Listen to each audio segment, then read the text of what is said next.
Hey y'all, it's Megan. Welcome back to the channel. Glad y'all are here today. Well, it's gonna be another scorcher. Y'all come spend some time with us today. I actually brought y'all down here with me first thing this morning. Can you believe it?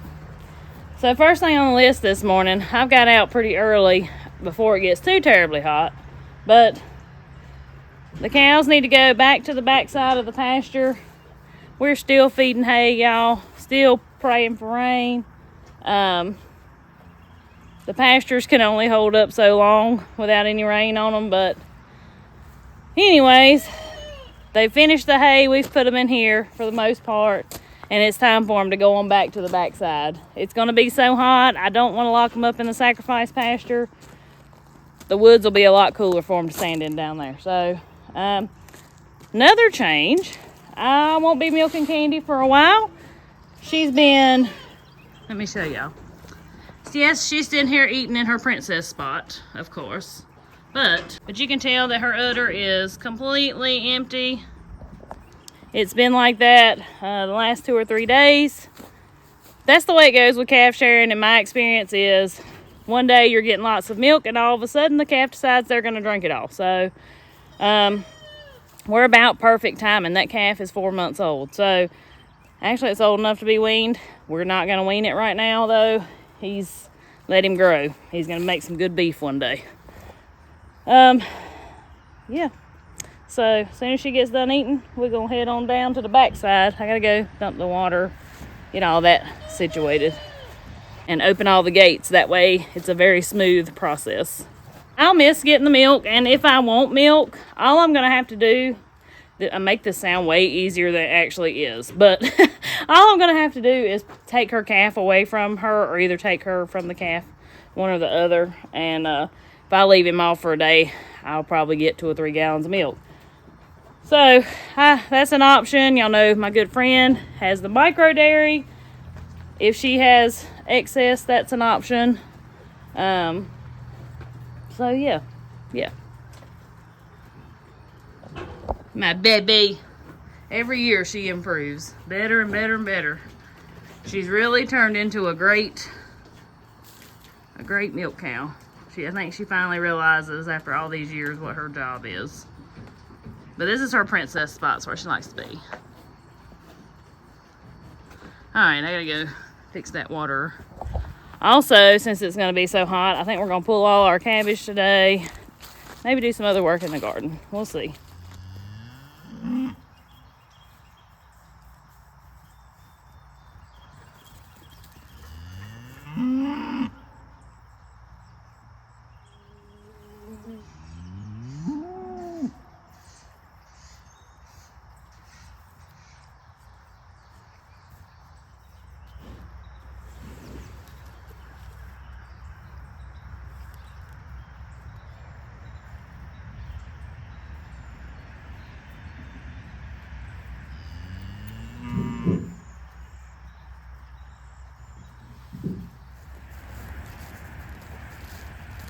Alright, let me go through.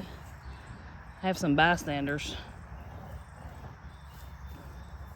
Y'all didn't walk up close enough where they could see you. Yeah. Old flies.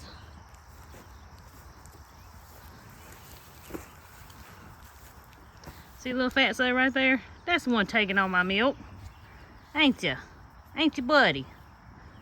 Yeah, you look like you eating good. And this fella got a milk mustache. Did you have a nice breakfast this morning? You about big as your mama. Boy, we really got some nice calves this year.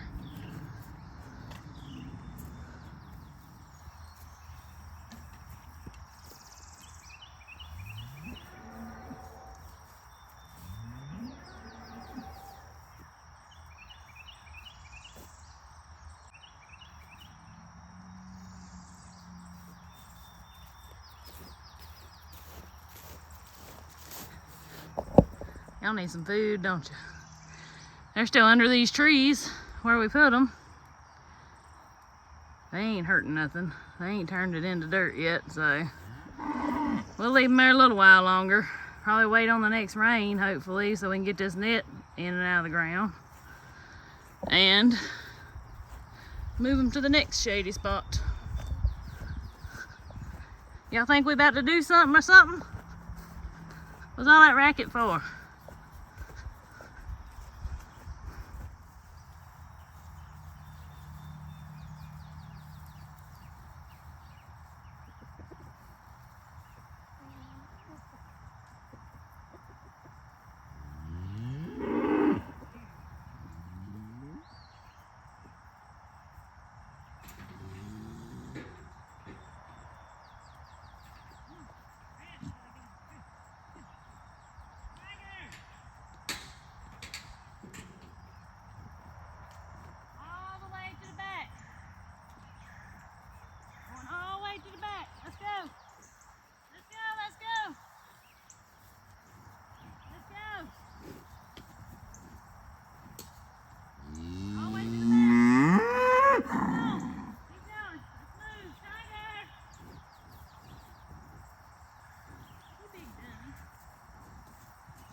Let's go. To the backside. Take them on, Tiger. The gate is open. Everybody's doing good.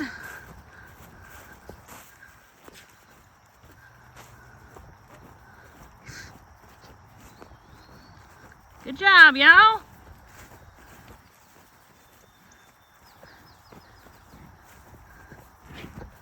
Take them on, Tiger.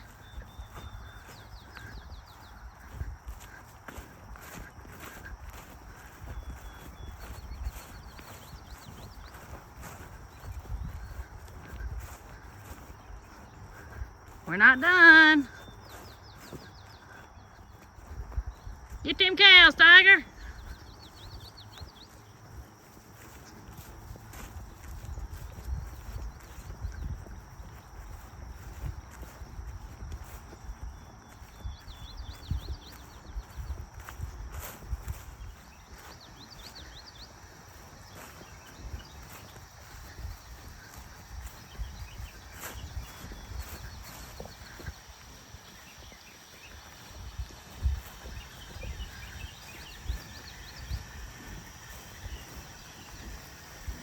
Good job, ladies. Good job. Go on, Black Star. Go. I do appreciate all of y'all's cooperation. Tiger, come here. Good job. Good job. That's a good job. You're just a smart dog.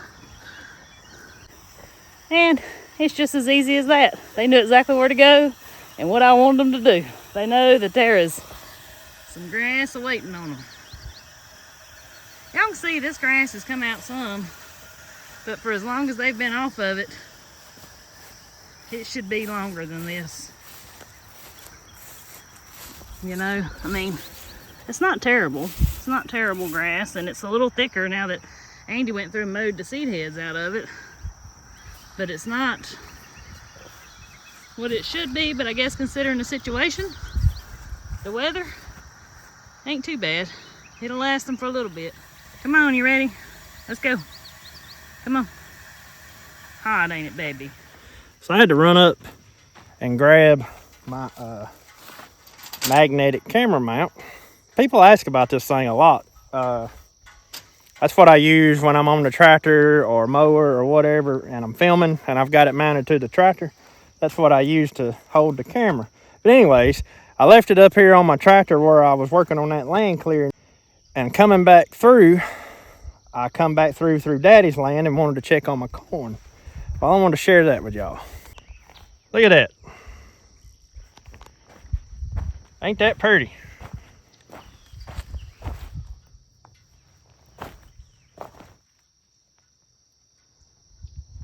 I'd about bet that almost every seed I put in the ground has come up. Now, currently, it still has not had any rain since it was planted. So we're going on about 2 weeks or more. We may be getting close to 3 weeks now since we've had rain. I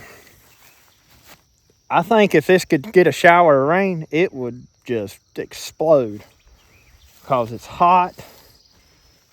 All the conditions are right for corn to grow so fast you can watch it. Except we don't got no moisture. There was just enough moisture in the ground for this corn to come up, and it's growing, but it's not, it's not growing quite as fast as it could grow. So maybe eventually we'll squeeze out a thunderstorm. I keep saying that, and we hadn't yet, but maybe eventually. I come down and bush hogged everything. I guess it's been 3 or 4 days ago now. Got in between the fields like this and around the edges, all up in around the woods. Same. There's a lot of bush hogging over there across the creek where that long field is. I've done all that. Just pretty much keeping it clean around the fields. That's something that I was brought up doing. Daddy always kept the edges of the field bush hogged or anywhere like that. You kept it mowed. So you wasn't walking around in tall grass like this. And so that's actually what I'm fixing to go do next. Since Meagan has moved the cows off the pasture, or off of that last pasture this morning, I need to go mow that real quick and go ahead and get that taken care of and knock those seed heads down. And in these pastures especially, I think it has helped us so much with the regrowth. Once that seed head gets up and matures, the cows ain't going to eat it. And that grass is like, oh, we don't need to grow anymore because we've made our seeds. And so if you knock that down, it kind of restarts that grass, and it's like, oh yeah, we're supposed to be growing. We need to make more seeds. And so I've noticed that over the years that keeping those pastures clipped once they get to the seed head stage has been the best thing that I've ever done as far as our pasture management goes. Anyways, that's what I'm going to go do here as soon as I get back to the house. But I just wanted to make a quick pit stop. I'm tickled to death with that. Amazing. Just amazing how good it looks considering we've had absolutely no rain and it is dry. It is dry. Look at this. Look at that. Dry as a bone. Now you dig down in there though, there's some moisture. So that's what's keeping that corn alive. I guess in some ways it's a good thing though that it's that dry on top because there ain't no seeds germinating like the weed seeds. Like I said in the last video, this dry weather has been good for one thing, and that's the weeds. It's really kept down on the weed populations in the plowed land and stuff. It's amazing, honestly, how easy it's been this year so far.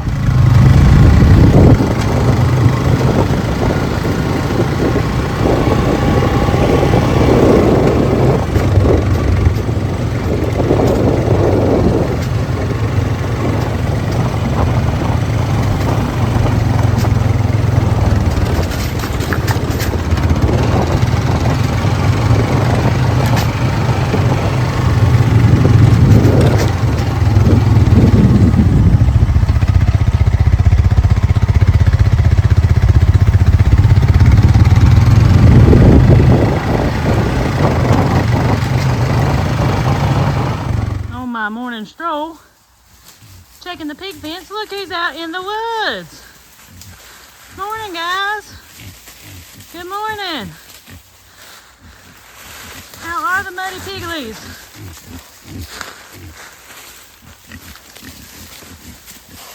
Y'all look over my face. It looks like I'm pouring sweat. I kind of am, kind of not. Stopped at the creek and wet my face.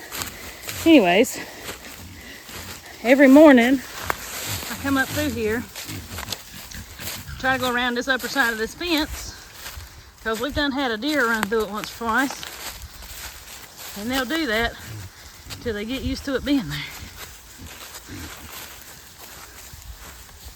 Also, since it's been so hot and it hasn't rained, I've been keeping the pigs 2 or 3 mud holes up here at their house because they gotta have a way to stay cool, y'all.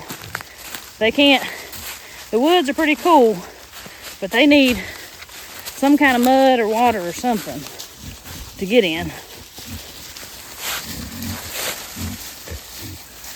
My black and white pigs are now red and white, ain't y'all? See there? I got them a nice hole. Well, you can't see it because they're standing in it, but there's a pretty nice hole of mud and water there. Good place for them to cool off. Yep. There you go. They've got that. I'm keeping that kind of wet down through there where mud hole usually is. So, stay cool.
There's that.